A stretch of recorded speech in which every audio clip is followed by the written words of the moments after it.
want to thank everyone all for coming. I want to thank Bracha for being involved in every aspect of this event, which turned out to be infinitely more complicated than we imagined, and under an extraordinarily crazy period of time at work. And also all the kids were involved in all sorts of aspects as well, but Sheva was particularly involved in the graphics and the baking. Okay. So last week when I went to Yeshiva to learn with Tzvi, he called my attention to an article in the most recent issue of the Torah journal Ha'Ma'ayan, which has an article by Harav Ori Samed, who's apparently the Rav of Migdal Oz, discussing a minhag allegedly propagated by various Hungarian Admorim to stop saying Kaddish after 50 years. And the argument that's given, it seems, is that the soul somehow is fully settled and fully at peace after 50 years. Now, this is against a Mefurish Ramah, who says explicitly that the son says Kaddish le'olam. But there's an obvious way out of that, because le'olam el shel Yovel, just like the Eved Nirtza, it says has to work le'olam, but based on the Psukim in Vayikra, it says that he goes free in Yovel, so to here, somehow the son goes free after 50 years. Now, the article then goes on to say that this position has been completely rejected. In addition to being against the simple reading of the Ramah, people question whether or not any of these Admorim actually ever said that. But nevertheless, I thought these two ideas were interesting and relevant tonight. So I'd like to speak tonight about the story of Moshe Rabbeinu's visions of Rabbi Akiva on Har Sinai, as they appear in the story in Menachot Kaftet Amud Bet. The story is well known. Moshe Rabbeinu goes up to Har Sinai.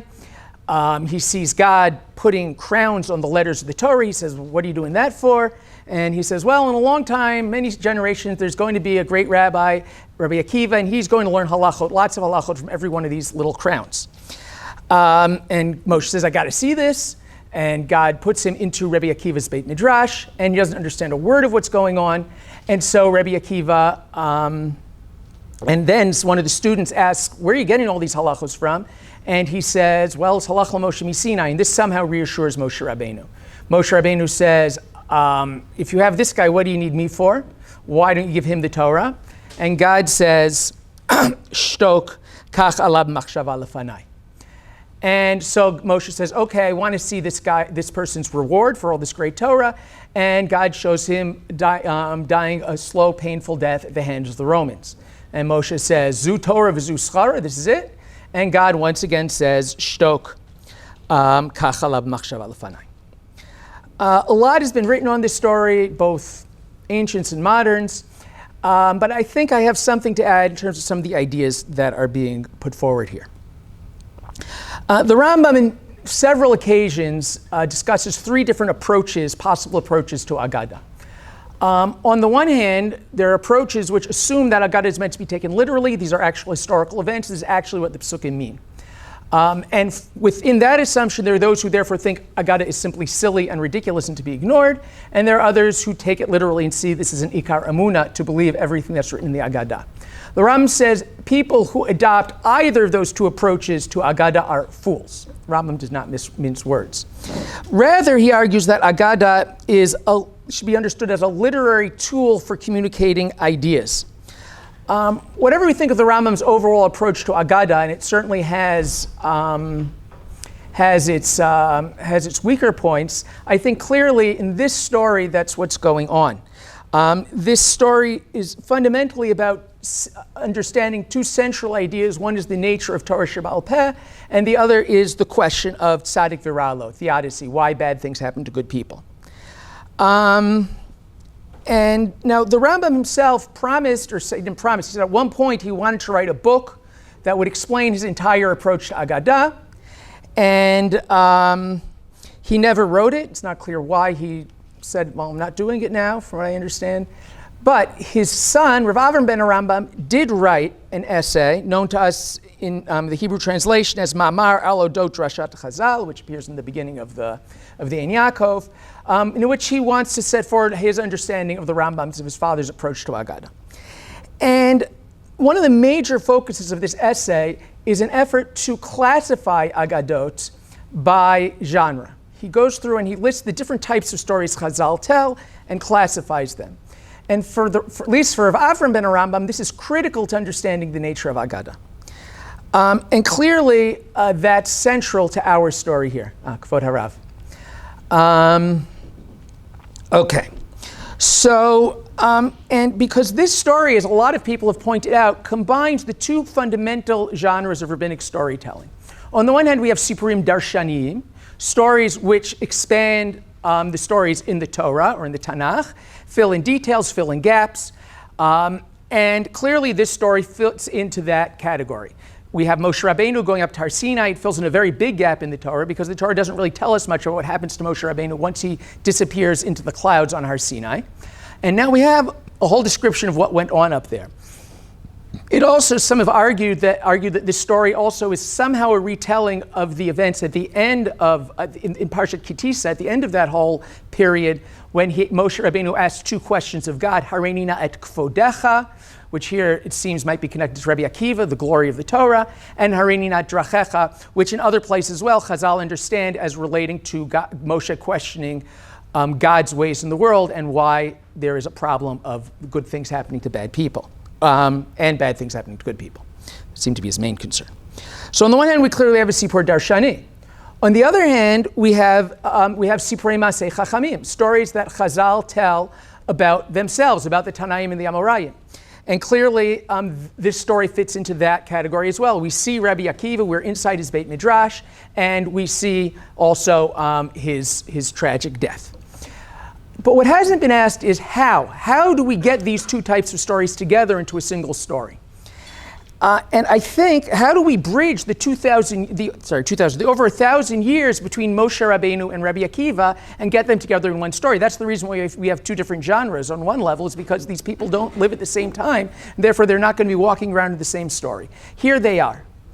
And I think the answer to that is a third genre, much less common genre in Chazal, or subgenre maybe of Sipurim Darshaniyim, which we might call apocalyptic narrative.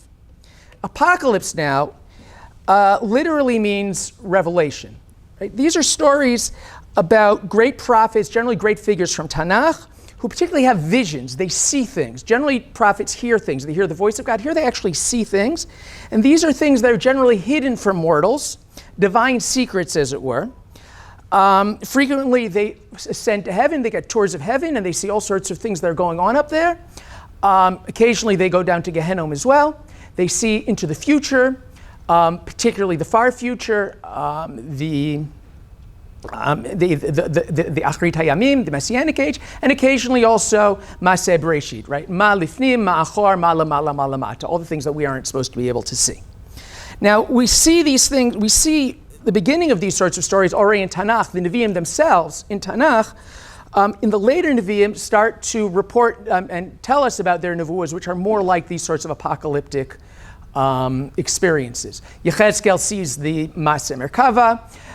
Zechariah, already in Bayit Sheni, has lots of different sorts of visions, some of which relate to Achrit Hayamim, about the Mashiach. He's the one Navi who really talks, or along with Yeshayahu, who really talks about the figure of the Mashiach and what he's going to do. And Daniel, certainly at least half the book, is about these extravagant, huge visions that he has, once again, often referring to what's going to happen in the future at the end of days. Now, in Bayit Sheni, there's a huge flowering of these sorts of stories, largely from groups that were different from Chazal, that rejected Chazal's approaches to theology and to halacha. These were not part of the Mesorah, Chazal, or their predecessors, the Prushim. These are people with very different worldviews, but they're still, Jews developing these traditions. And there we just have a huge amount of these sorts of stories, including about Moshe Rabbeinu, these texts purporting to tell us about the visions and experiences of various figures from Tanakh, and what they saw when they ascended to heaven, or all sorts of secrets that were revealed to them. Moshe Rabbeinu, particularly Chanoch, and other figures as well. Now, Chazal were certainly aware of these other traditions, and they sometimes tell midrashic stories that build on are similar types of stories, telling about how various figures from Tanakh also experienced these sorts of visions. Now, obviously, without accepting the particular theology or halachic positions of these other groups, but these are stories that in a lot of ways are fundamentally very similar. And once again, these are Masoras that go back, a way of thinking that goes back into Tanakh. It's in and of itself not foreign. But what frequently happens in these stories in Chazal is if we read them carefully, we see a certain ambivalence, critique, or sometimes even antagonism towards the underlying ideology that's embodied in these sorts of stories. This whole focus on Torah Tasod, on the divine secrets, however we'd understand what this sod is, this whole approach, we see often a certain critique or ambivalence, and that becomes very clear in our story. But clearly, this model, this type of story is what allows Chazal to get Rabbi Akiva and Moshe Rabbeinu into the same story. Because Moshe Rabbeinu ascends to Har Sinai, he has a vision of the future, and through these sorts of visions, we can now have a story that tells us both about Moshe Rabbeinu and Rabbi Akiva all in one story. But I think also understanding this sort of apocalyptic framework that underlies this story is key to understanding what the ideas in this story, and a lot of cases what Chazal are actually rejecting in this story. And in particular, this story builds on a whole bunch of stories that we have earlier in Chazal that are quite similar. It's clear that they're building on and developing and responding to earlier stories that have elements which then reappear often in very different forms in our story. The first text that we have, the first story that at all seems to relate to these sorts of, that relate to our story, appears in Seder Olam Rabbah, which is a medrash from the time of the Tanaim. It's a unique type of medrash. It reads more like a history book than a medrash in the sense that it tries to go year by year and figure out exactly what year everything happened in Chazal. Please put phasers on stun and phones on mute.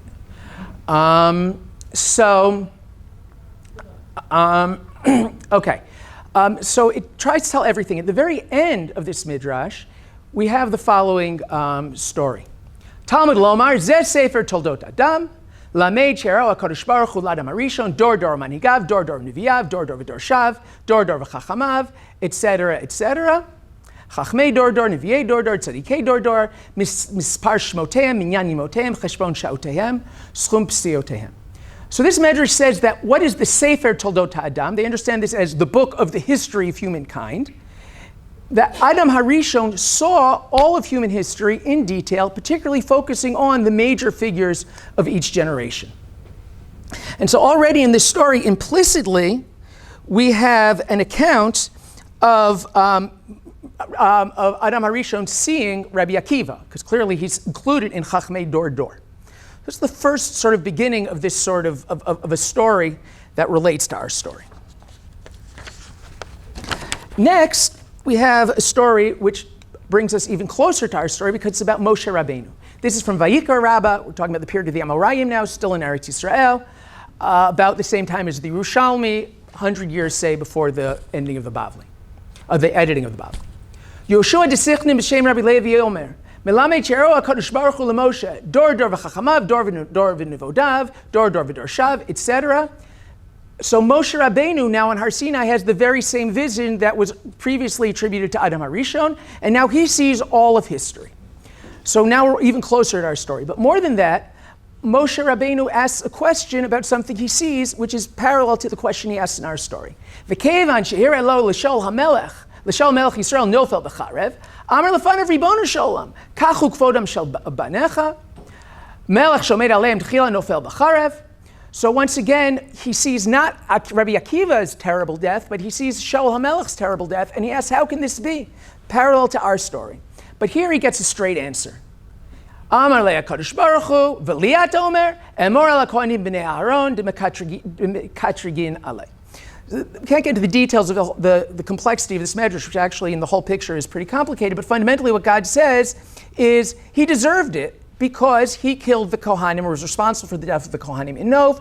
So there's no question of why the righteous suffer. This is pure justice. But clearly we're seeing something much more similar to our story. Finally, moving to the Bavli, we have a story, we have a passage attributed to Reish Lakish, which is parallel to our story time-wise, but because our story is Rav, but my sense is that this is probably an earlier source, though I can't prove it. And now we're going back to the story from Sefer, from the Seder Olam. And Reish Lakish is developing the story, giving us more information. My dichtiv zeh sefer toldot adam, melamed shero kodesh baruch hu dor dor v'dorshav dor dor v'chachamav. So far, exactly what we saw in the Seder Olam, just a little shorter. Kevan sheyesh lidoro shel Rabbi Akiva samach b'torato v'yatzev v'mitato amar v'li ma yikru reach ha'el. So now, for the first time, we have explicit reference to someone, not Moshe Rabbeinu, but Am HaRishon, specifically seeing Rabbi Akiva, and specifically seeing his greatness in Torah and his tragic death. So we have something that's extremely close and parallel, but he has no questions, he just responds, this is great, this is terrible, end of story. So already we can see how we have all these earlier stories which are very similar to the story in the Gemara and seem to be underlying it, or our story seems to be developing or responding to it, or in conversation with it. Now, there are also a whole bunch of other midrashim, well-known midrashim, which are relevant.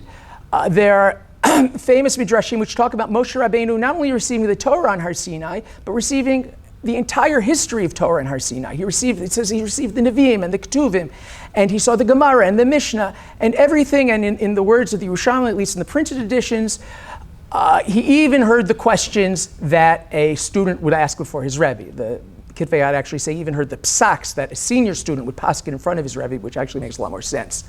But one way or another, these stories say that Moshe Rabbeinu didn't see the history of humankind, but he saw the entire history of Torah.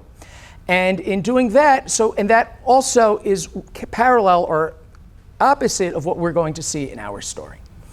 Finally, there is a passage in Pesikta Rav Kahana, which is remarkably similar to our story. Pesikta Rav Kahana is also period of the Amoraim in Eretz Yisrael, same as Vayikra Rabbah and the Yerushalmi, and obviously Bereshit Rabbah.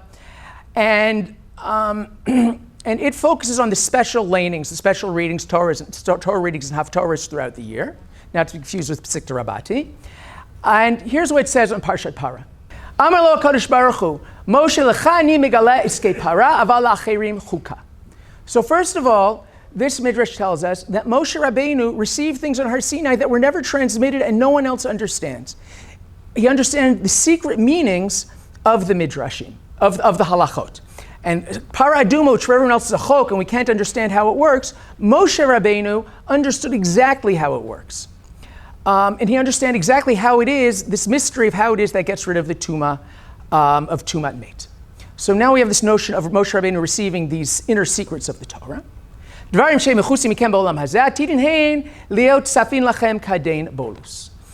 things that are hidden from us now will eventually become revealed to us as in a clear mirror. Other terms, aspiklari ha'meira, through a glass brightly.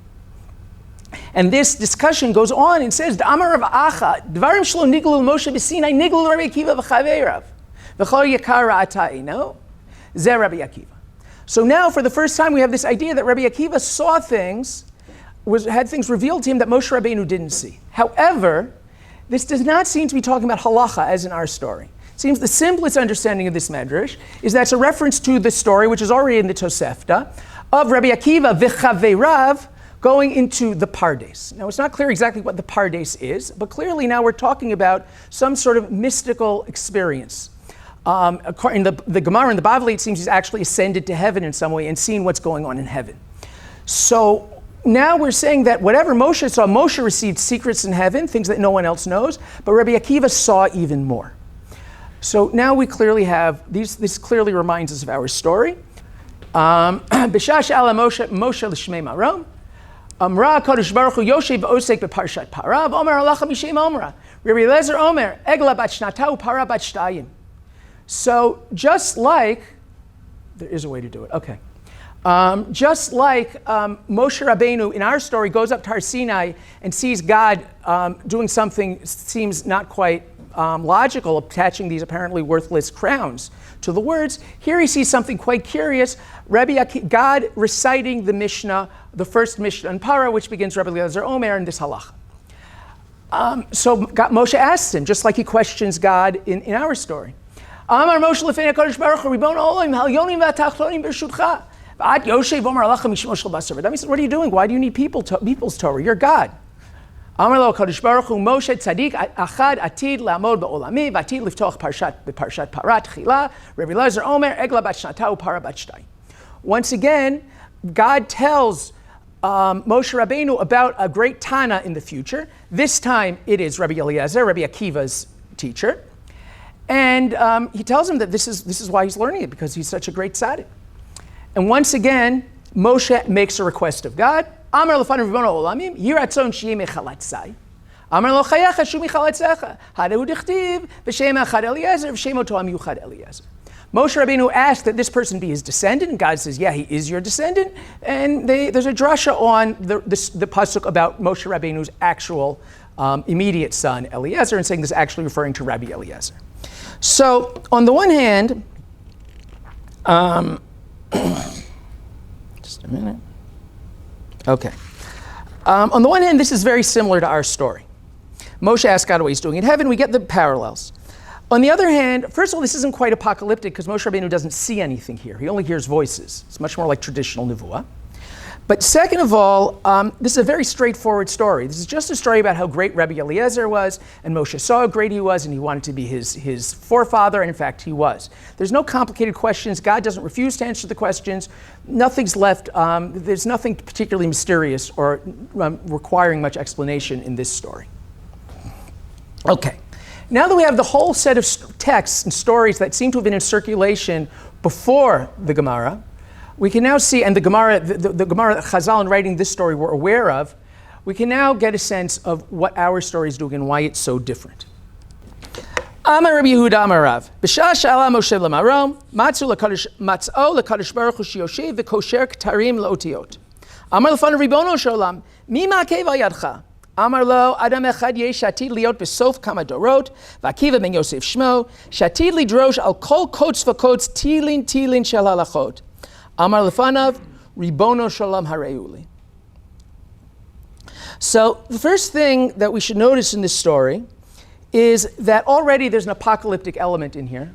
There, keep it there, yeah. There's an apocalyptic element in this story because it says that Moshe Rabbeinu goes up to heaven. Pshat in the Psukim is that Moshe Rabbeinu just goes up to the top of Har Sinai and God comes down to him.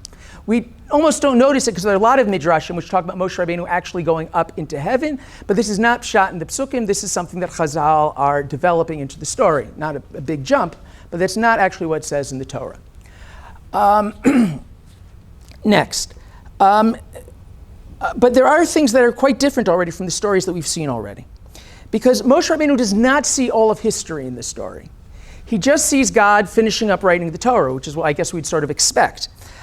He just happens to get to this one particular incident of Rabbi Akiva because he asks. But there's not some grand revelation of secrets of the whole future to Moshe Rabbeinu. It's a very different approach to what goes on in Har Sinai. Now, the critical question in this, which is discussed a lot by various parshanim, is what are these ktarim? There's a lot of discussion, but I think the simplest answer and the most widespread answer is really correct and also fits best, as has been pointed out, with the larger context in the Sugya and Menachos, which is that these are the serifs, the tagim, the little lines that stick out of the letters in various places. And these are letters, these are things that are needed halachically, but really serve no function in the sense that they're not necessary for comprehension or for legibility, and they are, and they seem to really be just artistic calligraphic flourishes. So Moshe Rabbeinu is asking, what do you need these things for? Who needs this?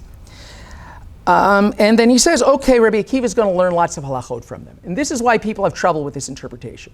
Because clearly there are no examples of Rabbi Akiva or any other Tanaim v'Amarayim learning halachot from the actual tagin, these actual little points in the letters. There's no such thing. So therefore people say it must be referring to something else. But I think clearly, and this is why I think the Rambam's approach is very important, we're talking about here, the Chazal are taking literary license here. It's what the Rishonim would call the Shon Guzma. That they don't really mean that Moshe Rabbeinu, Rabbi Akiva learned from these little points. Rather, they're referring to the fact that, as is well known, Rabbi Akiva learned halachot even from the smallest details of the text, every word, its placement, and even every letter. And Shon Guzma, they're saying even every little piece of the letter. And that seems to me to see the simplest reading of the text. That's what's going on here. And Moshe says, wow, this is incredible. How does this work? I want to see this. And now we get to, God says to him, so God says to him, Chazor lachorecha, halach v'yashiv b'sof shmona shurot, v'lo yodea mahin omrim. Right, he goes into the back of the Beis Medrash. Right, the Beis Medrash those days was a hierarchy, and the youngest, lowest level students had to sit in the back. He sits in the back. He has no idea what's going on. Tashash kocho. He feels weak. He feels faint. He's not happy about the situation. How can he not understand the Torah? He gave the Torah. He got the Torah. Kevan shegiel davar echad amru lo talmidav Rebbe minayin lecha amar lehem halach leMoshe miSinai. And then the students ask about halacha. Where are you getting all this from? And he says, halach leMoshe miSinai, it yashav data. And this makes Moshe Rabbeinu happy, which is very strange. He just said Moshe Rabbeinu got it on Har Sinai, but Moshe Rabbeinu himself doesn't recognize or understand it. Okay? So it's very difficult to understand what's going on in the whole parsha, the whole story here, in this whole section of the story. But I think the fundamental problem, which I think is really a fundamental anxiety that's being expressed here, is very clear. The question is, do Rabbi Akiva's complex drashas and intricate svaras really reflect the simple meaning of the text of the Torah? And frankly, it's quite hard to believe. When you see the midrashim, you see the text, where did all these halachas come from? How could that be? The question is, would Moshe even have recognized or understood what was going on in the Beit Midrash of the Tanaim with all of these involved drashot and halachic discussions and debates? And this is really a wider anxiety about tradition interpretation that runs throughout Jewish history, and really I think any tradition that's based on authoritative texts and traditions and interpretation. Right? Have we really gotten it right? How do we know we got it right? How do we know that we're really following the teachings that we received from our ancestors, particularly when we've developed such a complicated, extensive, intellectual superstructure, which seems to be so much more than the fairly simple meaning of the text in front of us, right? Not only would Moshe Rabbeinu, would Rabbi Akiva, would the Rambam, would the Chavetz Chaim recognize any of the things that we're saying or doing in their name, where they say, what are you doing? You're doing this, you're claiming the Rambam said this? This has nothing to do with me, right? This is the sort of anxiety that comes from sitting and working through all of these questions. There's obviously the famous story or joke about Rav Chaim that floats around Batei Medrash, that Rav Chaim Brisker comes up to Shamayim and they bring him before the Rambam, and he gives a whole shir klali explaining a steer and the Rambam. After an hour and a half, the Rambam looks at him and says, no, it wasn't so clear there, but those two things, I meant the same thing. No, I didn't mean, none of that's right. It's very simple. And some stories he just says it's actually a mistake. It's a copyist mistake. And I didn't even write that ever. And the nicest version of the joke ends with Rav Chaim going off in a huff and saying, that's no way to learn a Rambam, right? So that sort of joke expresses that anxiety, which I think flows through any Beit Midrash to some degree. So clearly this story puts that front and center. Moshe Rabbeinu comes to the Beis Medrash and he does not understand a word of what's going on. But it clearly also has a solution to this problem, saying that we might be worried about this, but there's nothing to worry about in the end. And that's where the story gets complicated. But what is the solution? How does saying, it's halach LaMoshe miSinai solve everything? Moshe Rabbeinu still doesn't recognize this. Moshe Rabbeinu clearly didn't get this in Har Sinai. He doesn't know. Now Rashi there actually says, well, he hasn't gotten the Torah yet. And that's why he asked that. Rashi has very little interpretation on this story. It's very difficult to understand how Rashi reads the rest of the story, if that's what he says. And almost no Meforshim seem to go in the direction of Rashi. So it would be interesting to know how he read the story, but he's very sparse, even though he's raised this problem. But okay. I think that this is precisely the major chiddush of our story. The story is presenting a new understanding of the very concept of halach LaMoshe miSinai and of its relationship to this world of Midrash and of Svara and this whole developing world of the Beit Midrash where new halachot seem to be discovered or invented all the time. In order to understand that, we need to first go back and understand the mainstream traditional understandings in Chazal of the concept of halach LaMoshe miSinai. Fundamentally, the term halach LaMoshe miSinai overwhelmingly means just that, a body of halachot which Moshe Rabbeinu received and transmitted fundamentally intact to Yoshua and the Zikanim through the generations until the Tanaim, when we start actually seeing these halachot being reported in the Mishnah and the Tosefta and other places. Very simple, very straightforward. The question then is, what's the relation between this and all of these midrashim which we have from the Tanaim, which seem like they're not getting it from a Masorah, but they're figuring it out themselves? And I think there are two fundamental approaches to this, which we find already in the Mishnah, which are not contradictory, and I think they represent the mainstream view as opposed to our story. On the one hand, the notion is that Midrash Halacha is fundamentally supplementary. Halachot get forgotten and they need to be reconstructed. Maybe even no matter how elaborate, no tradition, no legal body can ever cover every case. There are either new cases or there are always intermediate cases, and things need to be filled in, and that's what Chazal do. The other possibility, which is explicitly said about Rabbi Akiva in the Mishnah, is that, in fact, these aren't new halachot. These were known halachot, halacha l'Moshe Sinai. All that the Tanaim are doing is linking together these halachot and explaining how they're rooted in the Torah. And this prevents these halacha l'Moshe Sinai from being forgotten or from being questioned. Do we really know this is the right halacha? It doesn't seem to be what's in the Torah. And therefore, this is a way of reinforcing and strengthening the halacha l'Moshe Sinai, but there's nothing new about it at all. Now, this is fundamentally makes a lot of sense, these arguments. But if once we actually engage the vast body of Medrash Halacha that we have from the Tanaim and in the Gemara, we realize there's a problem with this. There's so much of this. Are we really saying that so much Halacha was lost?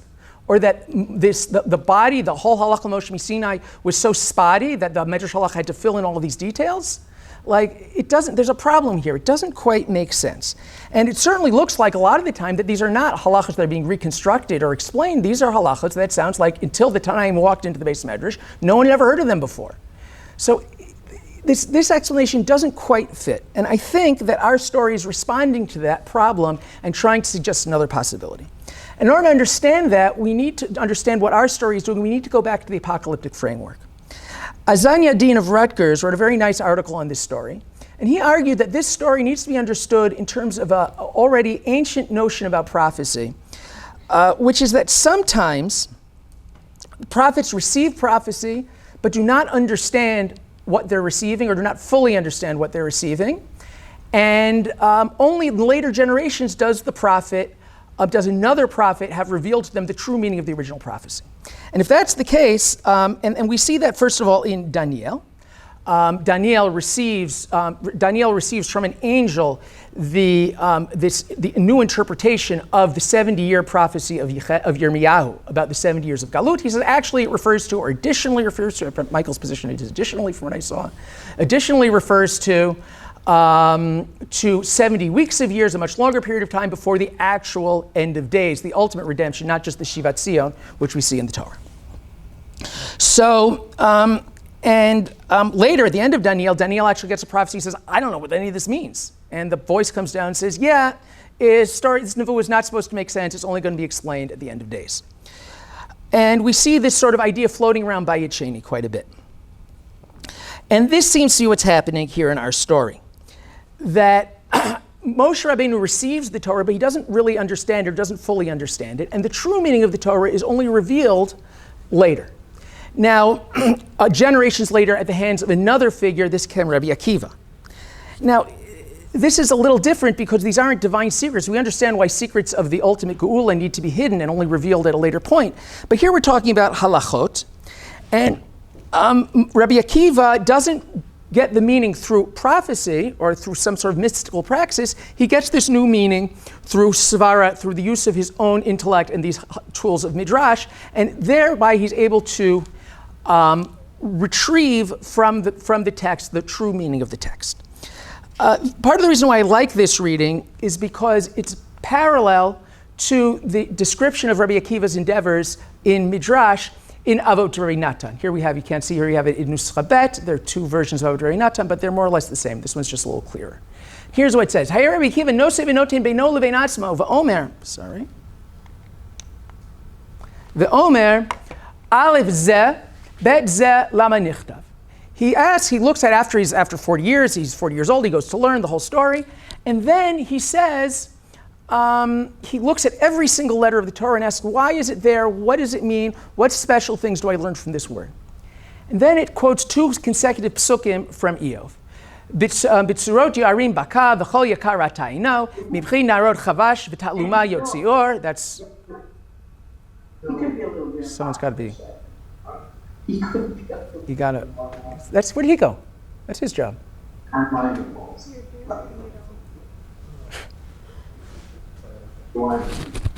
It's Mishu unmute. Someone unmuted. Okay. You got it? Yeah. Okay. Okay. So, okay. So they quote these two psukim, these two consecutive psukim from Eov, and say, "Devarim shayu ulamim musutarim minat habriot hotzi Rabbi Akiva laora." Things that were previously hidden, Rabbi Akiva revealed. Right? And these two psukim, the images in these psukim, are of a person revealing hidden treasures that were buried under the ground or under the water.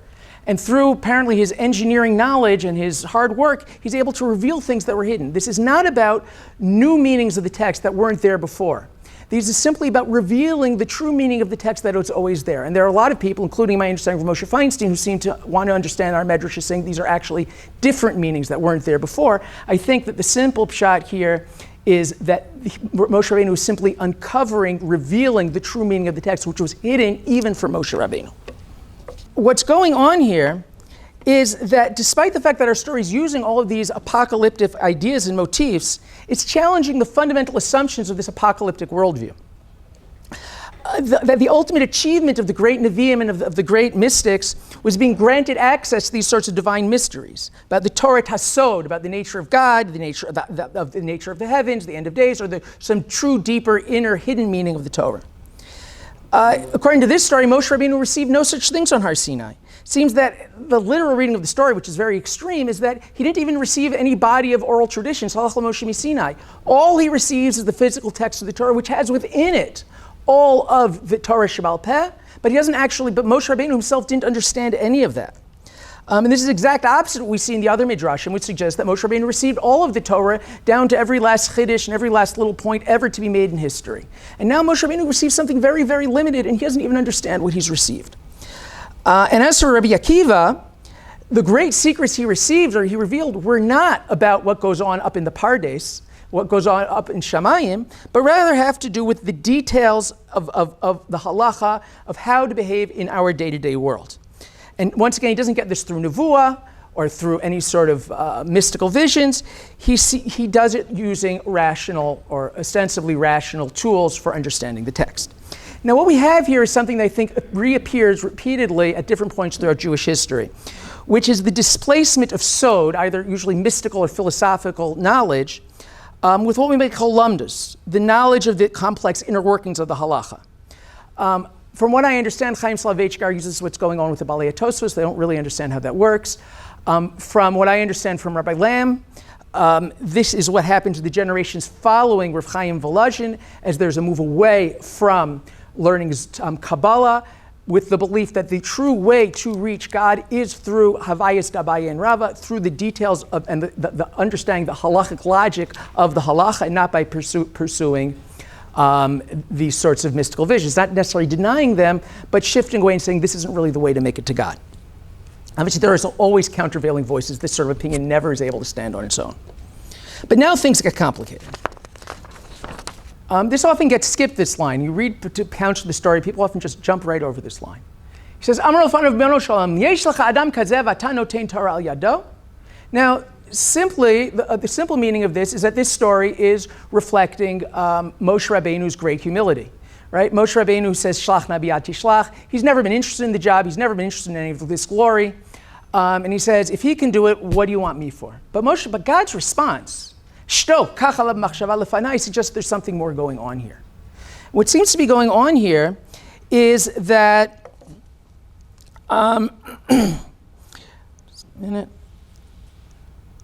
okay. What's going on here is that this new concept of halach Moshe Misinai makes a lot of sense, and it accounts for what Midrash seems to look like when we actually learn it.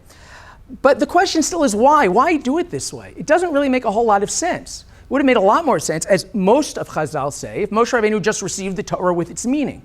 These aren't hidden secrets. Why not just explain it all now? And so this new theory doesn't ultimately fully explain things either. And what God says ultimately is, yeah, there is no explanation. You have to accept it. This is the divine will, or perhaps the most radical reading, which seems to be what it's saying, the divine whim. right? Moshe might understand the process of halacha. Rabbi Akiva might understand the details. But the underlying logic of the whole system remains ultimately hidden. And we can't know it ever. It's something that cannot be expressed in human words. It's not something that could just be revealed, we just don't know. It's something that can't be known, can't be understood by anyone. Perhaps, and even God, it's not clear exactly what the logic is. But if it is, it's not something that we can express or understand in any way. So Chazal are very self-conscious of the fact that all of the theories that they're putting forward of Torah Sheba'al Peh do not fully cohere. They're not full accounts of how the Torah and how Torah Sheba'al Peh works. That means in the end, after all of the theory and all of the lamdas, halacha ultimately boils down to accepting divine will. There's no ultimate explanation or argument that's going to explain all of it together so that it all holds together in one piece. Okay, now we move on to the second, even more radical part of the story. Amar lefanav Ribbono shel olam, haritani torato, hareni scharo. Right? He says, okay, you're not going to tell me that, but I want to see what the reward is for such a great Talmud Chacham and so much Torah. Amar lo chazar la'acharecha, chazar la'acharav. Once again, this is the TARDIS thing. Somehow he transports him. Ra'ah sheshoklin b'saro b'makolin. He sees Rabbi Akiva's flesh being weighed out in the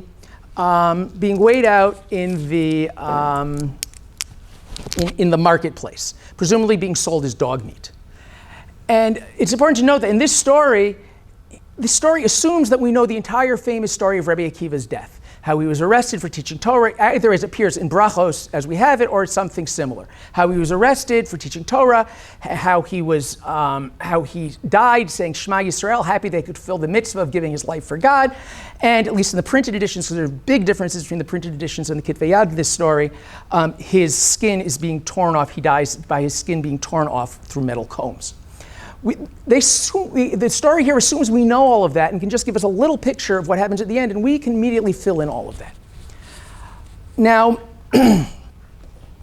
and then he says, right, Amar lefanav Ribbono shel olam zu Torah v'zu schara, Amar lo shto kach alav machshava lefanai. And so, our story moves from the question of halacha l'Moshe miSinai, the nature of Torah Sheba'al Peh, to an even deeper question, the question of tzaddik v'ralo, theodicy, or in terms of this story, zu Torah v'zu schar. And it's important to understand that theodicy is the Achilles heel of all historical ethical monotheism. This is the core belief of Judaism and of the religions that come out of it. Right? Our fundamental assumptions are A, God is all-powerful, B, he's involved in history, and C, he's entirely good. And once you take all of those assumptions, which many religions and thought systems do not, then you have a big problem with how it can be that righteous people suffer. Because either God isn't all-powerful, or he isn't involved in history, or he isn't entirely good. But it's very hard to hold all three of those positions and still see the evils that's in the world. And that's why you have a historic tendency towards dualism, what Chazal calls shtei reshuyos, saying well, monotheism just becomes too much, so at the very least you have to say, well, at least there are two powers, there's some evil power. That's the heresy, that's the kfirah, that's the biggest threat, because it pushes precisely at this problem. Now, to understand just how radical what Chazal are doing here, we have to see the other places in which this concept of zu Torah v'zu schara appears, or this phrase. The first time it appears in the Yerushalmi, in the extended story there of Elisha ben Avuya, the great heretic who rejects all of Torah after being a great Talmud Chacham and lives a life of sin. And the Yerushalmi there asks, why did he lose faith? And it gives a bunch of reasons. This is one of the reasons. Very similar scene. This time it's another Talmud Chacham of the same generation, either having been killed or perhaps he just had his tongue cut out, something the Romans did like to do to people they didn't like, and it's being apparently eaten by a dog. Very similar to the story we have with Rabbi Akiva. Similar problem. And he says, Zu Torah v'zu schara, zu lashon shemotzi divrei Torah tiknan, zeu alashon shaya yagia b'Torah kol yamav, zu Torah v'zu schara. And what is Elisha ben Avuya's conclusion? Domeh she'ein matan schar v'ein tchiyat hametim. He comes to this conclusion that there's absolutely no late din v'late dayan, there's no reward, there is no justice in this world whatsoever, and so he leaves the entire world of Torah. Now, now here, this question is put in the mouth of the greatest heretic of all time. And this is what brings him to heresy. So there's a real question in this. Is this even a legitimate question? Should we be asking this question at all? And more clearly in the Bavli, but also in the context in the Yerushalmi here, what he should have known is schar mitzvah b'hai al maleka. There is no reward for Torah and mitzvot in this world. It all comes in the next world. And this notion of Olam Haba fundamentally serves to resolve the problem of Tzadik V'Ralo by at least saying that in the end, it all evens out. In the end, everyone gets their just desserts, and that allows us to confront the problem of Tzadik V'Ralo. This is actually extraordinarily radical because, as is very clear from both the Bavli and the Yerushalmi here, it forces us to reinterpret the simple meaning of many, many psukim in the Torah that seem to say very explicitly that there is reward for mitzvos in this world. So already that's a big move, what the Gemara is doing over here. The next place it appears is at the end of the story of Rabbi Akiva in Brachos. After telling the whole story of his arrest and death and saying Shema, we're told, we go up to Shamayim, we see the following scene. Amar Malachei Yashar Snei HaKadosh Baruch Hu, Zu Torah v'zu Schara, Mimtim Yadcha Hashem Mimtim, Amar Lahem Chalkam B'chayim. Yatzta Bat Chov Amra, Ashrecha Rabbi Akiva Shata Mizuman L'chayei Olam Haba. Now this question is being put in the mouths of the angels, not the great heretic. And angels often get things wrong in these sorts of stories, but they're not stupid and they're not bad. So already we've upgraded the question. And if we understand the question, if you look at the psukim there, what they're saying is a very powerful question, because what the psukim there are asking is, God, how can you stand by while these terrible things are happening to tzaddikim? Why don't you do something now? Don't tell me what's going to happen in the future. Do something now. And once again, God answers with Olam Haba. He's going to get Olam Haba. It's all okay. But I think already in this story, we see how it's not a totally sufficient answer. Because, okay, Olam Haba, but how does that justify the suffering right now? And if Rabbi Akiva had died quietly and peacefully the night before in prison, would he have gotten more Olam Haba? Can we imagine more Olam Haba for Rabbi Akiva than they would have gotten even immediately before his martyrdom? It's hard to imagine. So this is not, already this story, I think, while God giving the answer, already raises the possibility that the angels might have a point. And this brings us finally to our story. Our story is radical even before we get to Zu Torah v'zu Schara. Moshe asked to see the schar, the reward for the Torah. And what does God show him? He shows him Rabbi Akiva's suffering. Right? Instead of showing him that he goes to Olam Haba after his death, he shows him that even after his death, his body is desecrated. Right? It sounds like God himself is saying, Moshe says, what's the schar? God says, this is the schar. As if God's saying there is no schar. Already, he's provoking Moshe to ask the question, Zu Torah v'zu Schara. He's saying, yeah, some tzaddikim die b'neshika with the divine kiss, like Moshe Rabbeinu, and other tzaddikim die slow, painful deaths at the hands of the Romans. He already says that before Moshe Rabbeinu asks this question, it sounds like. And then Moshe Rabbeinu asks this question, Zu Torah v'zu Schara. Now this question is in the mouth not of the angels, but of Moshe Rabbeinu, who in a lot of ways is higher than the angels. He's asking the question. This is a very real question. And the answer? Silence. We can't talk about it, right? It's divine will, or perhaps divine whim, right? There are no answers to this ultimate question. Ultimately, none that can be formulated in any way, any human sort of way. There's just no way to talk about it at all. It's totally hidden. This is by far the most radical approach of the many, many approaches that we find in Chazal to the question of Tzadik V'Ralo. So here we are at the end of the story. What we see here, and it's just amazing, the story just ends there. Like, stories in Chazal don't usually end like, that's it. It's got to be some ending here. No, just cuts off. That's the end. We see how this story makes use of the images and themes of apocalyptic stories to undermine the entire worldview. To argue that religion, Avodas Hashem, is not about ascending to heaven. It's not about divine secrets, even for the greatest of people. That's not what they're really after. It's not about Torah Tasod, secrets about God, or the inner meaning of the Torah, or any of that. Because Moshe Rabbeinu comes down from Har Sinai, it seems more ignorant than when he came up. Ultimately, what Moshe Rabbeinu really learns in Har Sinai is the limitations of his knowledge. That's the most important thing he seems to learn there. And even Rabbi Akiva, so he does have certain sort of secret knowledge, which other people, even Moshe Rabbeinu, didn't get. But that knowledge is once again about the day-to-day halacha, how to live in this world. And furthermore, even this world that we live in isn't really understandable. There is no moral plan. There is by which this world runs that can be explained to us in any way, shape, or form. And so too, the halacha, which is meant to tell us how to live in this world, cannot fully be reduced to some sort of system. There's always something missing. It can never be fully explained to us, and ultimately it just has to be accepted. Now, some people, I told this over to a friend of mine in the library, he's like, oh my God, that's so depressing. You really want to say that? And certainly it's important to remember there's only one voice in Chazal, and it always exists in tension with other views which we've seen in Chazal. I don't think it really stands on its own. But on the other hand, I think there's something ultimately liberating about this sort of approach, by saying that there is no unifying system that will explain to us the world or the Torah. There's no key to the universe. And therefore, we can stop looking for those things, stop pushing ourselves for those things, because we're not going to get there. And that's not what God wants. That our goal isn't to transcend the world, but to live in this world, knowing that our understanding of this world is going to be limited, and that this world itself isn't going to function according to any sort of reason that we can accept. And despite our limited ability to understand it, we need to simply attempt to understand God's will with all of our limitations, and simply to move forward to do mitzvot shelo al menat lekabel schar. Okay. So now move on to our next part of the program, which is my uncle Rabbi Yitzhak Rosenbaum, who will speak briefly about my father. There's an old minhag that's brought in both in the Elio Rabbah and the Shalah and other places to insert a pasuk before you say Yul Ratzon Rifi. And the pasuk is the pasuk that begins and ends with the first and last letters of your name.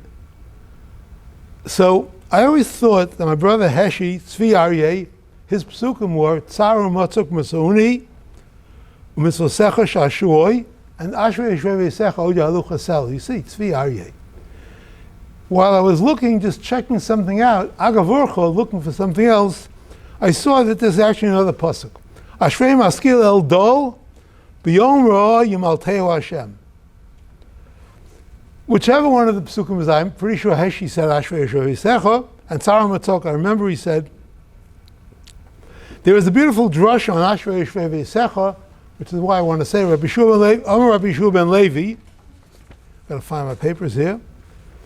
Ashrei Yeshvevesecha Od Yalucha Sela, Amar Rabbi Shua ben Levi, Minayin Tchias HaMeisim in HaTorah, Ashrei Yeshvevesecha Od Yehalalucha, Osid, future. Hilalucha lo nemar el yehalalucha. And the second drush of Shmuel Levi says, in addition to this, Kol ha'omer shira ba'olam hazeh, zocha va'omer shira la'olam haba, shenemar od yehalalucha sela. Once again, you'll be mahal HaKadosh Baruch Hu. These psukim are meaningful, and when you lose a brother, you feel these are meaningful things. And the first pasuk, of course, Tzara Matzok Mitzauni, Mitzosecha Shashui. I see Tzara Matzok during Heshi's life when he was working in medical school. It was very hard, difficult to get into medical school, difficult to be medical school in those days, probably is now also.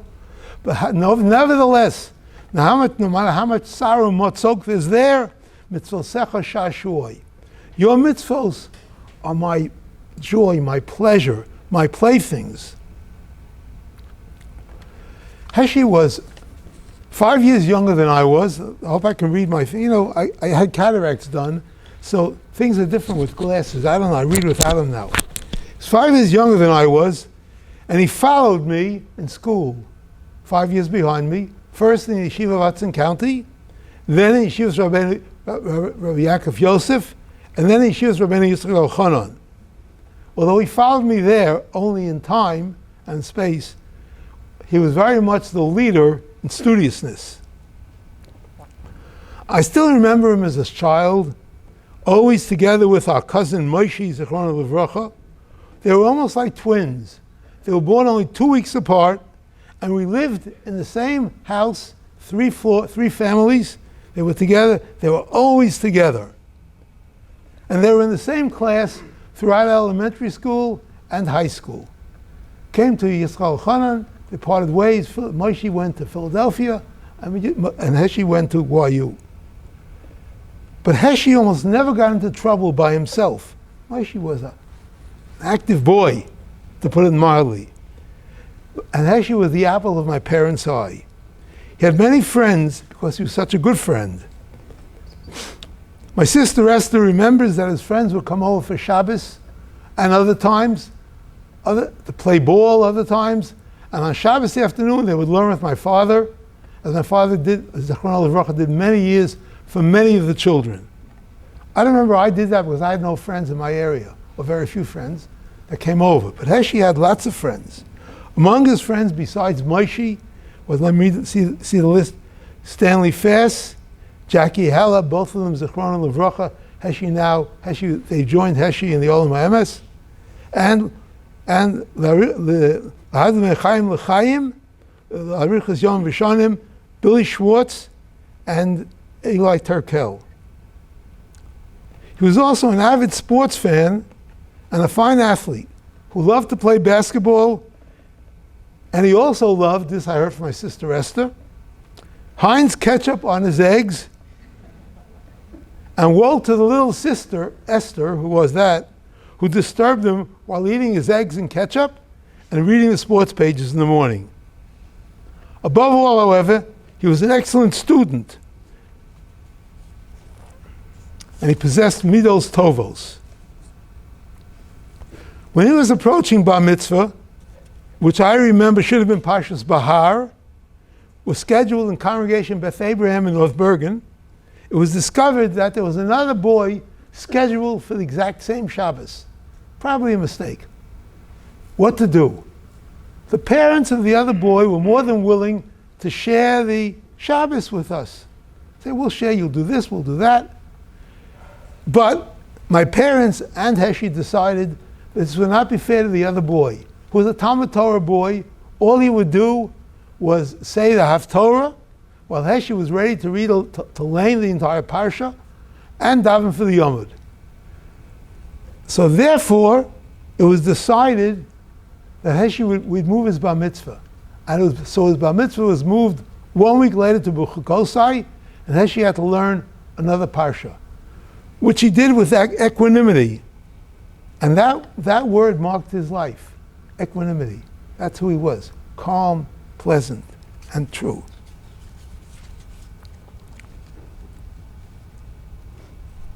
He went on to succeed in college and medical school with superior grades and gained an excellent reputation, which he only built upon when he went while interning and serving as a resident in New York Hospital in Manhattan. Into this non-yeshiva world, he brought much cover to the Torah and to our family, while building excellent relationships with the non-observant and non-Jewish staff with whom he worked. He was a very devoted member of Congregation B'nai Yehuda, also known as the Yorkville Synagogue, whose Rav was at the time and still is Rav Agon, Rav Yaakov David Bleich, Shalita. And despite his difficult schedule in the hospital, Heshi attended Shiurim and was a regular member of the daily minyan, whenever the hospital duties allowed him to do it. As I remember it, Tisha B'Av that year was a nidcha in Tafshin Lamed Aleph. And after going to shul on Sunday and Monday, Heshi was not scheduled to go to shul for minyan on Tuesday. However, Monday night the shul called up, or someone from the shul called up, said, we have a problem, people are away, someone's out of town, or this and that. Can you come to the minyan? Which he said, despite his punishing hospital schedule, okay.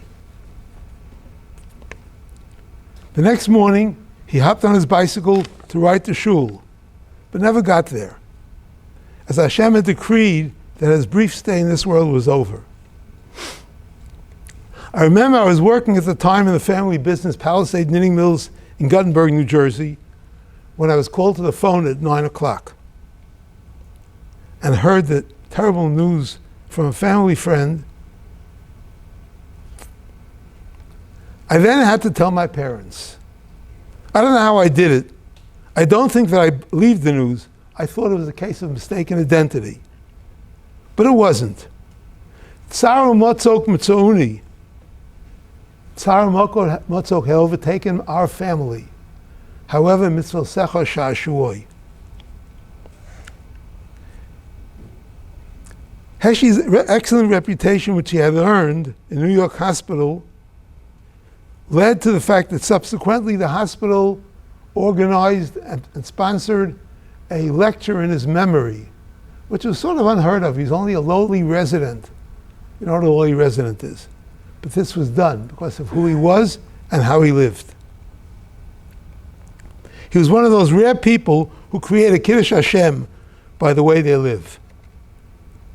Hashem in his kindness did not leave us totally bereft. Baruch Hashem, Heshi and Naomi, his wonderful wife, who was to my parents, Zichronim Livracha, like a daughter, was zocheh to have two special sons, both of whom have brought and continue to bring much kavod to the Torah, to our family, and to my brothers, Zichronim Livracha.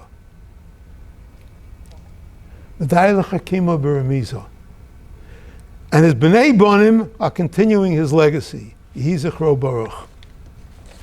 Actually, they're both poisoned. Anyways. Okay.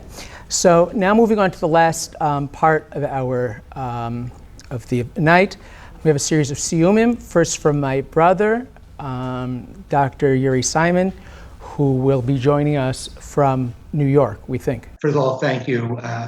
Thank my plea for those wonderful words, some of which I had never heard before. My bar mitzvah too was nidche from one half of a double parsha to the second half of a double parsha because somebody else had scheduled their bar mitzvah. I had never known that had happened before to us. This siyum, it was sort of on again, off again, at least in terms of this, because originally I wasn't going to come to Eretz Yisrael, and I was going to come, and I bought a ticket, and the next day they decided they weren't opening the country. So that didn't seem prudent to come, and so at shul they said, well, I asked them if I could make the siyum after Shacharis, and they said, well, you'll see if people want to hang out after davening to make a siyum, and I think they would have, but I'm not sure. And so this way, I can again make the siyum with everybody else at this gathering. This is actually. In the many years and many times that I've been learning Mishnah and making and not making siyum, this is the first time that I've made one for the yahrziet, if not where I'm sitting on the yahrziet. And I wanted to note that part of the reason I felt relieved of that obligation, perhaps not an adequate reason, but I wanted to note it here also. He's probably sitting in the room, that's why I don't see him on the Zoom, is that for as long as I can remember it, it certainly dates back to when I was in college and probably before that. My cousin, David Rosenbaum, has been making siyumim on the yahrziet. This was even before I thought of such a thing, before I was equipped to do such a thing. So again, I want to also thank him for that. It probably hasn't been going on for 50 years back. I'm sure it hasn't, but it has been going on for a long time, at least to the best of my knowledge. But I'm not holding him to having done it every year, nor David do I hold him to doing it in the future. So this time, the little prodding of the deadline, I was able to make a siyum on Shas Mishnayos, and this time around, I was learning it with the Perish HaRush, which is limited. It didn't require me. It would have taken a long time if he had written his Perish on all of Mishnah. He basically wrote it on the parts of Mishnah for which he did not have a Perish on Shas. He filled in the Mishnahs that didn't have Masechtos. We have most of it, although not all of it, but we have it on Zraim and Taharos, except for Nida and some other stuff. And I learned what I could find of it, most of which is just published in the set. And so I will learn the last Mishnah here. I didn't prepare Dvar Torah until yesterday. I didn't know that I was making this siyum. Went on again, and we're able to arrange it here. But since I've learned it with the Rush, I will truly finish it here by learning the Rush on the last Mishnah. Fortunately for you all, the last Mishnah is not from the topic of Masechet, which is Masechet Uktzin, which is Tumantara, what parts of foods and are susceptible to Tum'ah, other related things, and what foods need to Shemayim had to have come in contact with water before they become tamei. Anyway, it leaves that, I don't want to say it leaves it behind, but it definitely shifts modes here. So there's the last Mishnah in Masech Luktzin, in Seder Taros, and in Shas Mishnayos, if you learn them in its traditional order of the Siddur. Amr B'Yeshua ben Levi. B'Yeshua ben Levi says, this is actually already a hint that perhaps this wasn't actually even part of the original Mishnah, perhaps, but it's here, and it was definitely there by the time of the Rishon. Like I said, the Rambam comments on this Mishnah, the Rosh comments on this Mishnah, and the Rambam doesn't comment. A lot of the various Brightot and other things that have been tacked onto the Mishnah, the Rambam doesn't comment on. He didn't even have it in his Mishnah text. It was all tacked on later. They're Brises, whatever. This is clearly very early, but Rabbi Shua ben Levi was not, by most accounts. Moshe will correct me if you want to after, but it wasn't a Tana. He lived later. But this is his thing here. Amar Rabbi Shua ben Levi. Asid HaKadosh Baruch Hu la'anchil l'chol tzadik shalosh me'os v'asara olamos. HaKadosh Baruch Hu in the future or will bequeath to every single tzaddik 310 worlds. Shne'amar lehanchil ohavai yesh. I will bequeath to those who love me yesh, and I will fill their storehouses. And yesh, the gematria is 110. I'm sorry, 310, just like the number of worlds that they're referring to.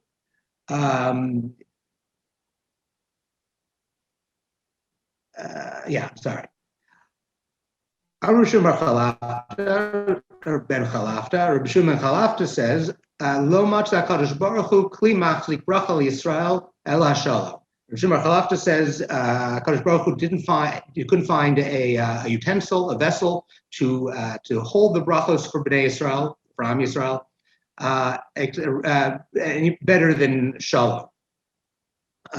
Presumably peace, but. Something else in mind. Shne'amar Adonai oz la'amo yitain Adonai varech samav v'shalom.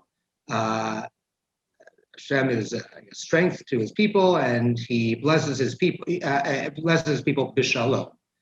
So this shalom is what is containing the bracha that he gives Bnei Yisrael. That's the end of the Mishnah.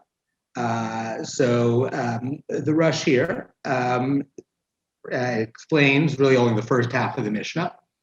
He says, Amr B'Yeshua v'chulei, B'Yeshua, etc. B'Yeshua says, etc. Kishehishlim kol dinei haTorah kedosha. When they finished with the editor of the Mishnah, finished all of the dinim of the Holy Torah. Chasam b'ma'amar midaber biskar. He finishes with a Mama or Mishnah, whatever that deals with reward. And this is a much cheerier version of the reward of Torah than the one that we heard about a little earlier. Ritzono lomar, and what he, Levi, the Mishnah, whatever wants to tell us, shalosh me'ot v'asara olamot, what it means, when it says 310 years, she'im yitkatzu kol minei tanugei zeh ha'olam, if you gathered all of the pleasures of this world, and you multiplied them all 310 times, that will be how much pleasure each tzaddik will have in Olam Haba. And then he says, Omnam atmadat hazman ein lo tachlit. And of course, the persistence or the duration of time, there is no end to it. Time is infinite, at least, I guess, in that realm. Aval kol nefesh tizkeh lo'olam haba lo tavei lo'olam. Any soul that merits to go to Olam Haba will never be destroyed, will never be lost completely. And that's what he means to say when he says yesh. unlike that, he's not going to tell us the gematria now. Now he's actually going to discuss the word itself. By yesh, when it says he's going to give those who love him, Hashem is going to give them yesh. What it means is the existence, eternal existence that has no end to it. Ki yesh, because yesh hu ha-metziut, ve'ein hu ha-hedar. Yesh is, yesh is sort of having something, and not the absence of something. Yesh implies that it's there, and not. Actually, I'm actually not sure how to read this Rambam, the Rosh here. I've been reading it that it is not the absence. Yeshu ha-metziut ve'ein hu ha-hedar. It's not the absence, but he might actually be saying ki yeshu ha-metziut ve'ein hu ha-hedar. And ein is the absence. I don't know. I don't know whether he's making a linguistic point here. There's no quotation marks. Can't tell whether ein is being used or mentioned here. It just struck me at the moment. Be that it may, what yesh is more important. Yesh is the metziut. Ki'ilu nemar, and so it's if the pasuk is saying, "Havai anchil hametziut hapashut." To those who love me, I will bequeath the simple existence, which is just eternal. And there's no true existence other than permanent existence. And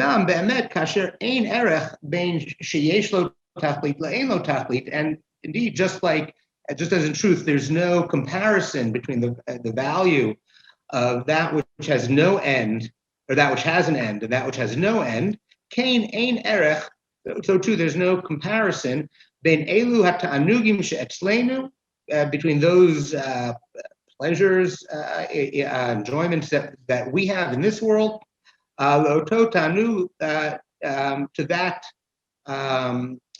enjoyment, namely that which is stored up in the eternal time of Olam Haba. And we already explained a little of this in Masechah Sanhedrin. It's actually interesting, as to the best of my recollection, this is the only, I could be wrong, but this is actually, he referred back to Masechah Sanhedrin, talking about, the reward and punishment, the Olam Haba, which is familiar to us from the Rambam's Perush Mishnayos on the 11th parak Masechah Sanhedrin. Presumably he's talking about that. I don't know for sure, because I've never learned not that part of the Rush that I can recall, Masechah Sanhedrin. And as far as I recall, this is the only place in his Perush HaMishnayos that he apparently is referring to his Perush on Shas. He doesn't do that. He refers back to elsewhere sometimes, but not to something that he didn't write a Perush HaMishnayos on. I don't know what to make of that. Now, obviously, there's a lot of, there's some philosophical unpacking to do in what he says here. You can compare it to other understandings of Olam Haba. Certainly doesn't quite comport with the Rambam's, but again, I'm not going to get into that partly because I haven't prepared anything on that. I just wanted to finish learning the Mishnayos with the Rush with you. And so that's what we've done. I tell you we're making one Kaddish at the end, but there's a different Hadron for each of these Siyumim. Okay, Hadron Allah, she's a mission of Hadron Halan. That Allah, she's a mission of Data Halan. Lonis Minach, she's a mission of Los Timinan, Lobama Dame, Lobama Dasi. Hadron Allah, she's a mission of Hadron Halan. That Allah, she's a mission of Data Halan. Lonis Minach, she's a mission of Los Timinan, Lobama Dame, Lobama Dasi. Hadron Allah, she's a mission of Hadron Halan. That Allah, she's a mission of Data Halan. Lonis Minach, she's a mission of Los Timinan, Lobama Dame, Lobama Dasi. אני אדבר בעברית, זכינו בישיבה למסכת ביצה, למדתי עם אבא שלי את החידושים של סבא, שגם סבא למד אצלו בישיבה ב-YU. המשנה, לא כמו הש"ס משניות, המסכת ביצה כן נגמרת במשנה לפחות לפי אחת השיטות מסתיימת בנושא של המסכת, בנושא של, אחד הנושאים של המסכת שהוא נושא של מוקצה. המשנה אומרת, אין משכין ושוחטין את המדבריות, אבל משכין ושוחטין את הביתות. אלו הם הביתות, הלונות בעיר, ומדבריות הלונות באפר, או באפר. המשנה אומרת שביום טוב מותר לשחוט בהמות שהן ביתות, אבל בהמות שהן מדבריות, אסור לשחוט אותן ביום טוב. ואז המשנה נותנת הגדרות, ביתות זה הבהמות שלונות בעיר, ומדבריות זה בהמות שלונות באפר, שזה מחוץ לעיר. אומרת הגמרא, למה ללמימו משקים ושוחטים? אומרת הגמרא, מילתא אגב אורכי, כמה שמעלן דילישקי איניש בהמתו, והדר לשחוט משום סירחה דמשקה. כן? כלומר, למה כתוב משכין ושוחטים? כן? כדי לומר, כן, שלפני ששוחטים את הבהמה, משקים אותה, כדי שיהיו לה פחות סירחות בריאות, וככה גם עושים היום, כן? משקים את הבהמות, ורק אחרי זה שוחטים אותם כדי שיהיה להם פחות סירחות בריאות. אומרת, הגמרא לא מקבלת הסבר וממשיכה. תנו רבנן, אלו הם מדבריות ואלו הם הביתות. מדבריות, כל שיוצאות בפסח ורואות באפר ונכנסות ברביעה הראשונה, ואלו הם הביתות, כל שיוצאות ורואות חוץ לתחום ובאות ולונות בתוך התחום. רבי אומר, אלו ואלו ביתות, אלו המדבריות, כל שיוצאות ורואות באפר ואין נכנסות ליישוב לא בימות החמה ולא בימות הגשמים. כן? יש מחלוקת בין תנא קמא לרבי. תנא קמא אומר שמדבריות זה אלו שלפעמים בעיר ולפעמים בחוץ, והמדבריות, מדבריות לפעמים חלק מהשנה בפנים וחלק מהשנה בחוץ, והביתות הם לנים כל השנה בעיר. ורבי אומר, כל אלה נחשב ביתות, אלא כל מי שמדי פעם נמצא בעיר, כל מי שמדי פעם נמצא בעיר הוא נחשב ביתות, ולכן מותר לשחוט אותו ביום טוב, וכל מי שנמצא, בהמה שאף פעם לא נמצאת בתוך העיר, היא נחשבת מדברית ואי אפשר לשחוט אותה ביום טוב.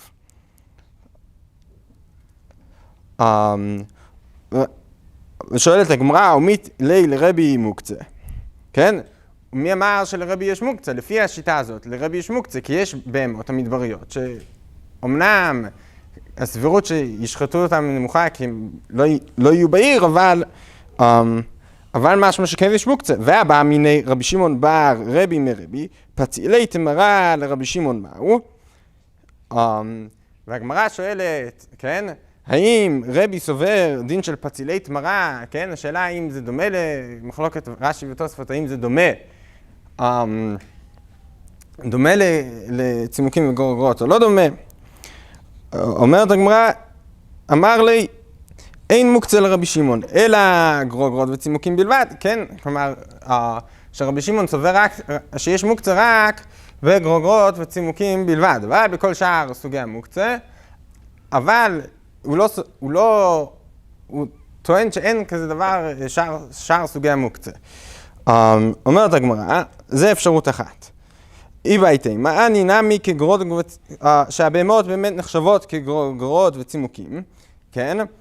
זה אפשרות שנייה. אפשרות שלישית, איבייתי, מה לדבריו, דרבי שמעון כאמר, רבי באמת סובר שיש מוקצה, אבל לרבי שמעון, אבל במשנה הוא מדבר בשמו של רבי שמעון, כן? צריך להוסיף את שמו של רבי שמעון במשנה. ולי לא סביר עלי.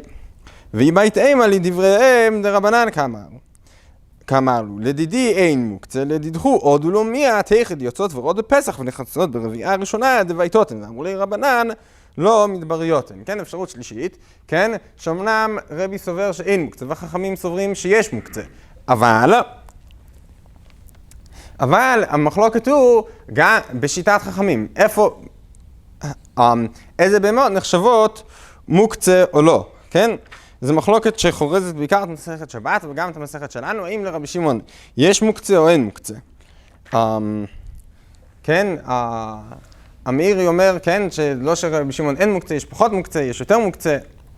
השאלה בדיוק איך מנסחים את המחלוקת. בסדר, הדרן הלך, משילים פירות, וסליק הלך, מסכת ביצה. הדרן הלך, מסכת ביצה ודרך הלן, דעתן הלך, מסכת ביצה ודעתן הלך, לא נשם מנך, מסכת ביצה ולא נשם מנן, לא בעל מעדין ולא בעל מעדעתי. הדרן הלך, מסכת ביצה ודרך הלן, דעתן הלך, מסכת ביצה ודעתן הלך, לא נשם מנך, מסכת ביצה ולא נשם מנן, לא בעל מעדין ולא בעל מעדעתי. הדרן הלך, מסכת ביצה ודרך הלן, דעתן הלך, מסכת ביצה ודעתן הלך, לא נשם מנן, מסכת ביצה ולא נשם מנן, לא בעל מעדין ולא בעל מעדעתי. הגמרא מדברת על... אני עושה סיום על מסכת יומא, וסיימתי כחלק מהדף יומי. בסוף הגמרא, הגמרא מביאה משנה ממסכת תענית שמדברת על נשיאת כפיים ביום כיפור.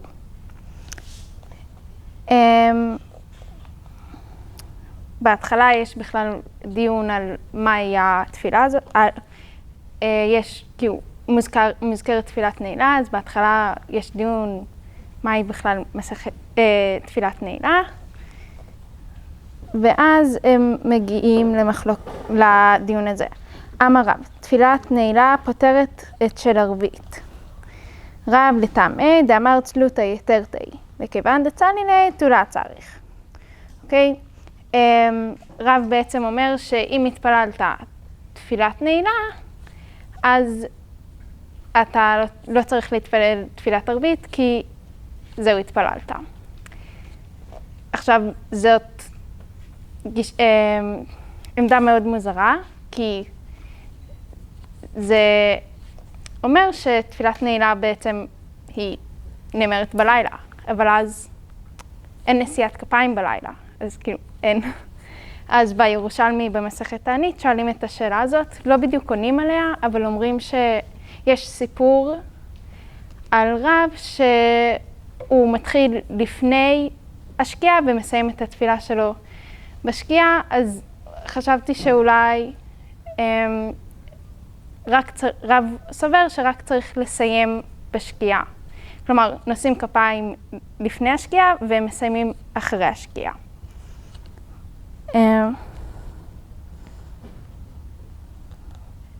ומי אמר רב אחי? ואמר רב, הלכה כדבריה אומר תפילת ערבית רשות. אוקיי, רב בכלל סובר שלא צריך להתפלל ערבית. ואז הגמרא עונה, לדבריה אומר חובה כאמר. אוקיי, הגמרא ממשיכה ומקשה על השיטה של רב, כי היא אומרת שצריך להתפלל ערבית כדי להבדיל בתפילה.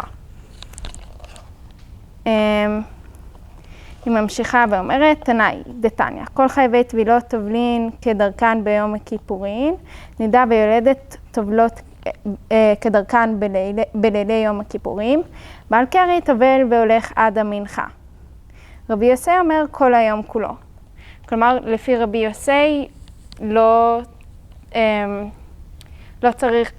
צריך לטבול רק בשביל, מותר לטבול ביום כיפור רק למטרת תפילה. וזה אומר שרבי יוסי אומר שלא צריך להתפלל תפילת נעילה בכלל. כלומר, כן, כאילו יש משהו ברב, בשיטת רב. הגמרא ממשיכה והולכת ומסבירה על בעל קרי, טבילת בעל קרי ביום כיפור.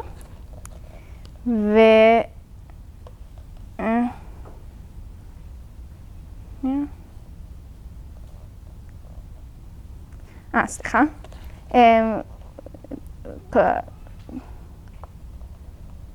סליחה, רבי יוסי אומר, מן המנחה ולמעלה אין יכול לטבול, ואז הגמרא אומרת, לה קשיא, דצה לי תפילת נעילה, דלצה לי.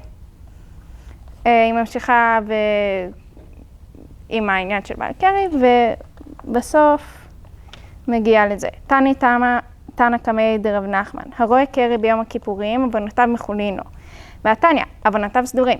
מה סדורין? סדורין למחל. תנא דבר רבי ישמעאל, הרואה קרי ביום הכיפורים, ידאג כל השנה כולה. ואם עלתה לו שנה, מובטח לו שהוא בן העולם הבא. אמר רב נחמן בר יצחק, תדע שכל העולם כולו רעב והוא שבע. כי את הרב דימי אמר, מה פיש חי סגי ומסגי. הדרן הלך יום כיפורים וסניקה לך מסכת יומא. הדרן הלך מסכת יומא והדרה חלן. דעתן הלך מסכת יומא ודעתה חלן. לא נתנשי מנך מסכת יומא ולא תתנשי מנן. לא בעלמא הדין ולא בעלמא דעתי. הדרן הלך מסכת יומא והדרה חלן. דעתן הלך מסכת יומא ודעתה חלן. לא נתנשי מנך מסכת יומא ולא תתנשי מנן. לא בעלמא הדין ולא בעלמא דעתי. הדרן הלך מסכת יומא והדרה חלן. דעתה חלן מסכת יומא דעתן הלך מסכת יומא ודעתה חלן. לא נתנשי מנך מסכת יומא ולא תתנשי מנן. לא בעלמא הדין ולא בעלמא דעתי. יהי רצון מפניך אדוני אלוהינו ואלוהי אבותינו, שתהיה תורתך אומנותנו בעולם הזה ותהיה עמנו לעולם הבא. חנינא בר פפא, רמי בר פפא, נחמן בר פפא, אחי בר פפא, אבא מרי בר פפא, רפרם בר פפא, רחיש בר פפא, סורחב בר פפא, עדה בר פפא, דרו בר פפא. הערב נא אדוני אלוהינו את דברי תורתך בפינו ובפיפיות עמך בית ישראל, ונהיה כולנו אנחנו וצאצאינו וצאצאי עמך בית ישראל. כולנו ידי שמך ולומדי תורתך. מאויבי תחכמני מצוותיך כי לעולם היא לי. יהי ליבי תמים בחוקיך למען לא אבוש. לעולם לא אשכח פיקודיך כי בם חייתני. ברוך אתה אדוני למדני חוקיך. אמן אמן אמן צלע ועד. מודים אנחנו לפניך אדוני אלוהינו ואלוהי אבותינו, ששמת חלקנו מיושבי בית המדרש ולא שמת חלקנו מיושבי קרנות. שאנו משכימים והם משכימים. אנו משכימים לדברי תורה והם משכימים לדברים בטלים. אנו אמינים והם אמינים. אנו אמינים ומקבלים שכר והם אמינים ואינם מקבלים שכר. אנו רצים והם רצים. אנו רצים לחיי העולם הבא והם רצים לבאר שחת. שנאמר ואתה אלוהים תורידם לבאר שחת אנשי דמים ומרמה. לא יחצו ימיהם ואני אבטח בה. יהי רצון מפניך אדוני אלוהי, כשם שעזרתני לסיים מסכת יומא, כן תעזרני להתחיל מסכתות וספרים אחרים ולסיימם. ללמוד וללמד, לשמור ולעשות ולקיים את כל דברי תלמוד תורתך באהבה. וזכות כל התנאים והאמוראים ותלמידי חכמים יעמוד לי ולזרי, שלא תמוש התורה מפי ומפי זרי וזרע זרי עד עולם. ותתקיים בהתהלכך תנחה אותך, בשוכבך תשמור עליך וקיצות היא תשיחך. כי וירבו ימיך ויוסיפו לך שנות חיים. אורך ימים בימינה ובשמאלה, אושר וכבוד. אדוני עוז לעמו ייתן, אדוני יברך את עמו בשלום. יתגדל ויתקדש שבי רבה, בעלמא דיועתיד להתחדתה ולהחיה מתה, ולהשכיותו נחיה מה, ולמבנה קרתא ירושלים ולשכללה חלה בגבה ולמקר פולחנה נוכרה מהרעה ולהדבה פולחנה דשמיא עד להתחי וימליך קודשה ברכו במלכותי ויקרא בחיי חול וימכון וחיי לכל בית ישראל ועגלה ובזמן קריבים ואמן. יש מהרמה מברך לעולם ולעולמי עולמיה יתברך וישתבח ויתפאר ויתרומם וינשא ויתהדר ויתעלה ויתהלל שמת לקודשה ברכו לילה מן כל ברכתה ושירתה ותושבחתה ונחמתה נאמירן בעלמא ואמרו אמן. על ישראל ועל רבנן ועל תלמידיון ועל כל תלמידי תלמידיון ועל כל מאן דעסקין באורייתא דברי קדישא דין ודי וכל אתר ואתר יהא לנו לכל שלמה רבה חינא וחסדה ורחמין וחיין אריכין וגזונה רווחי ופור קנה מן קודם אבוהון דיבי שמיה ואמרו אמן. יהא שלמה רבה מן שמיה וחיים טובים עלינו ועל כל ישראל ואמרו אמן. עושה שלום במרומיו הוא יעשה שלום עלינו ועל כל ישראל ואמרו אמן.